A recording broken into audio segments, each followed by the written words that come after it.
যে ব্যক্তি নিজের পকেটের টাকা খরচ করে দুনিয়াতে মসজিদ বানায়, আল্লাহ তাআলা তার জন্য জান্নাতে ঘর বানায়।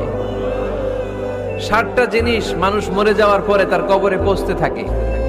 ইন্না মিম্মা ইয়ালহাকুল মুমিন মিন হাসানাতিহি বা'দা মাউতিহি, মানুষ মরে যাওয়ার পরেও যে 60টা জিনিস তার কবরে পৌঁছায়, তার মধ্যে একটা হচ্ছে মসজিদান বানাহু, সে যে মসজিদ বানিয়ে গিয়েছে ওই মসজিদের সওয়াব। সুবহানাল্লাহ পড়েন।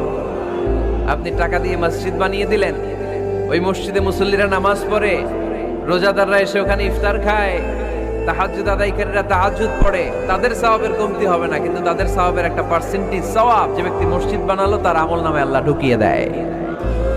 আপনি টাকা দিয়ে মসজিদ বানিয়ে দিলেন, ওই মসজিদে মুসল্লিরা নামাজ পড়ে, রোজাদাররা এসে ওখানে ইফতার খায়, তাহাজ্জুদ আদায়কারীরা তাহাজ্জুদ পড়ে, তাদের সওয়াবের কমতি হবে না, কিন্তু তাদের সওয়াবের একটা পার্সেন্টেজ সওয়াব যে ব্যক্তি মসজিদ বানালো তার আমলনামায় আল্লাহ ঢুকিয়ে দেয়।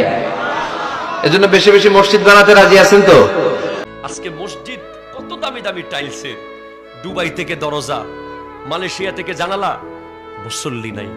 মসজিদও কিয়ামতের মাঠে পক্ষে বিপক্ষে সাক্ষী দেবে। সতর্ক থাকার দরকার আছে না নাই? 5 ওয়াক্ত নামাজ পড়বেন কিনা? আর একবার বলেন, পড়বেন কিনা?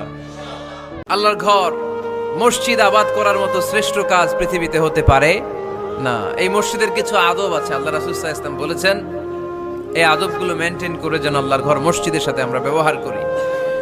মসজিদের 1 নম্বর আদব হচ্ছে, আপনি মসজিদে যাচ্ছেন না, যায়েন না, যায়েন না, যায়েন না, যায়েন না, হঠাৎ দেখবেন এতদিন তো ইমাম সাহেব ডাকছে আপনাকে হাইয়া আলাস সালাহ বলে বলে, হাইয়া আলাল ফালাহ বলে বলে, আপনি দুনিয়ার